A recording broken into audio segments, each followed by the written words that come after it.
তো আমি বলছিলাম যে হ্যালো গাইস, এটা দেখো আমার একটা নতুন ব্লগ নিয়ে।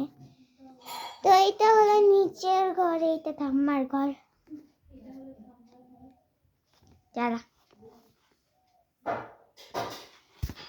এই ব্লগের জন্য এতটাই হোক তোমার ভালো লেগেছে, গুড বাই।